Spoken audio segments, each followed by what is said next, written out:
李沁撤单身声明引爆全网，杨洋再被拉出当背锅侠。2月25日清晨，一条看似不起眼的微博变动，却像一颗精准投放的石子，直接砸进了内娱这潭本就不太清澈的水里。李沁撤下单身声明，毫无预兆地登上热搜第一，阅读量、讨论量、猜测量同步起飞。那条曾被置顶多年的声明写得克制又留白，如果哪天恋爱了，这条声明自动失效。双引号，如今声明消失，哪天却没给答案。于是网友替他把空白补全了，而补全的名字几乎毫无悬念地指向了同一个人杨洋。一条声明为何能掀起这么大的浪？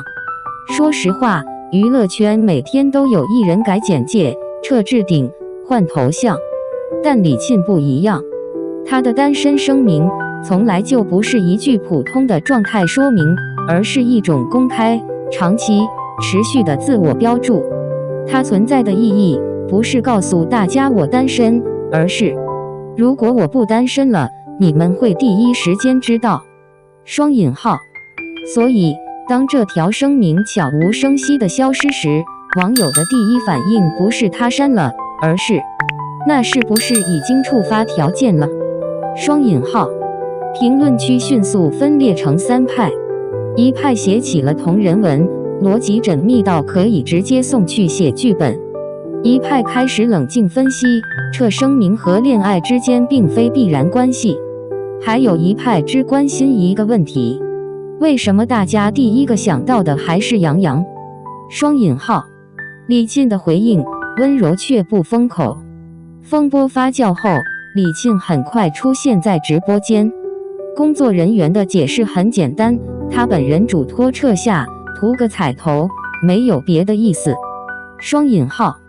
李沁本人随后补了一句看似轻描淡写，却极具传播力的话：置顶会换，祝福不会停，下一次会更甜。双引号。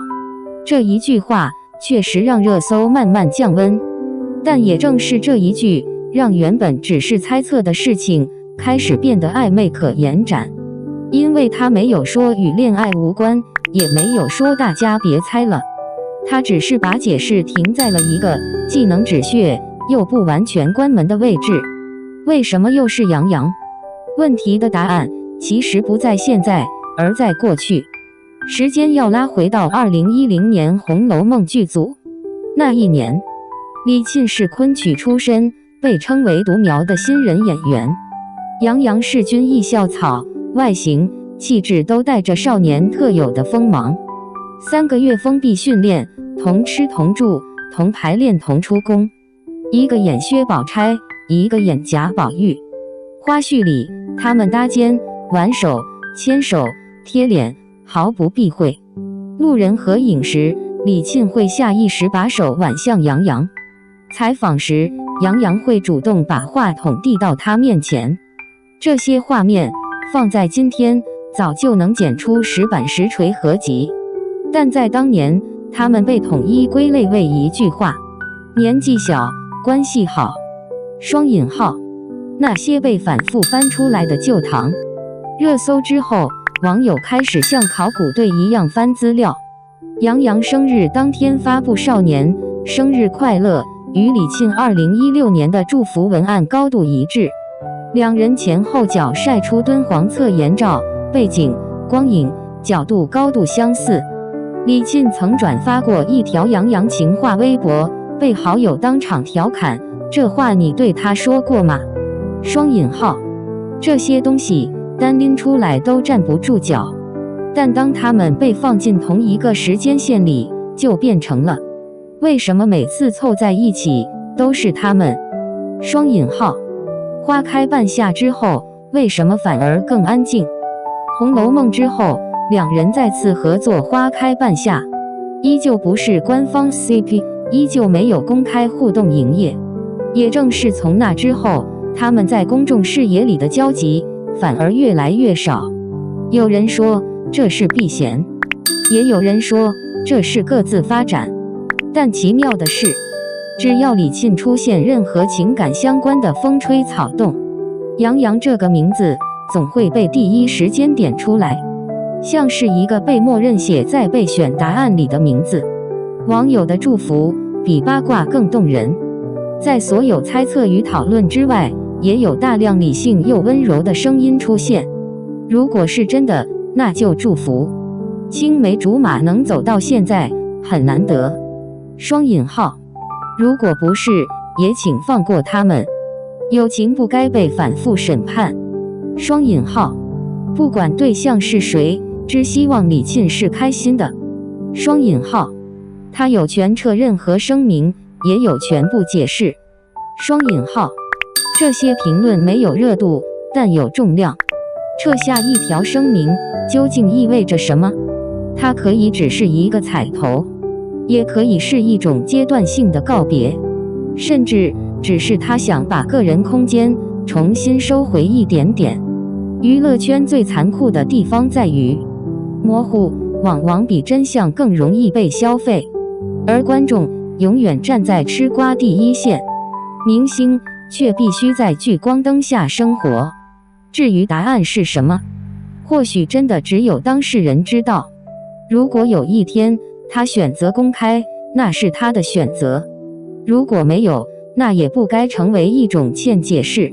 为什么他们的故事总是刚好卡在暧昧区间？如果把李沁和杨洋放进内娱的情感叙事模板里，你会发现他们始终停留在一个很奇怪的位置，不官宣，不否认，不消费，不翻脸。这在一个连对视3秒都能被解读成已同居的圈子里，反而显得格外不合群。他们没有合体直播，没有同框综艺，没有你来我往的营业话术，但他们也从未真正切断关联。这种状态，用网友的话说就是不像恋人，但比普通朋友少一点距离。双引号。也正因为如此，一旦有任何变量出现，比如这次的撤单身声明，所有被压在时间线底部的细节就会被一股脑翻出来。网友真正执着的，真的是他们没在一起吗？不完全是，更深层的情绪其实是一种长期未被证伪的情感投射。从《红楼梦》开始，他们身上被贴上的标签从来不只是合作过的演员，而是一起成长过的人。这种关系在大众叙事里自带浪漫滤镜，所以网友才会反复问一句话：如果当年再勇敢一点，会不会不一样？双引号。这句话说给谁听？其实大家都心里有数。它与八卦关系不大，更像是对青春错过感的一次集体代入。背锅侠这个角色，杨洋为什么总能精准命中？有网友调侃，内娱女艺人只要一有风吹草动，杨洋就会被系统自动。双引号。这话听着像玩笑，但细想并不荒谬，原因很现实。第一，他们的过往足够干净，没有翻车黑点。第二，他们的关系有真实时间跨度，不是凭空拉郎。第三，也是最关键的一点，他们始终没有亲手否定过那段被外界想象的可能性。在娱乐圈，否认是最廉价的操作，而他们选择的是沉默。沉默不会澄清，但会留下空间。空间一旦存在，就会被不断填充。李沁这次的处理其实很成熟，必须承认，这次舆情里，李沁的应对堪称教科书级别。他没有让团队冷处理到失控，也没有急着发长文自证清白。他选择了直播，用最日常、最生活化的方式把事情压回现实层面。图个彩头4个字，看似轻巧，其实很高明。他既给了一个理由，又不给明确指向，既能安抚粉丝，又不会伤害任何被点名的人。更重要的是，他把主动权握在自己手里，而不是交给热搜。祝福型评论正在成为主流。有意思的是，这一次祝福的声音明显多过猎奇。不少高赞评论并不执着于对象是谁，而是把关注点放在他本人身上。不管和谁，只要是他自己选的，就值得恭喜。双引号，能把感情藏这么多年，本身就说明他很珍惜。双引号，如果是真的，希望这次是被好好保护的。双引号，这些话和几年前动辄塌房欺骗粉丝的激烈语境相比，已经温和太多。他们更像是一次集体共识的转变。明星也是普通人，有权决定什么时候分享人生。也许这个故事根本不需要结局，撤下一条声明可以被解读为很多种意义，但它最真实的含义可能只有一个：他不想再被一条旧标签定义当下。至于未来会不会公开对象是谁，是否与旧人有关，那都是时间的问题，而不是网友的任务。有人期待圆满，有人害怕幻灭，但无论哪一种情绪都不该变成施压。故事写到这里，其实已经足够完整。暧昧被讲清，过去被回望，祝福被说出口，剩下的就交给生活本身。毕竟真正重要的不是答案什么时候公布，而是他有没有在自己选择的节奏里好好的过日子。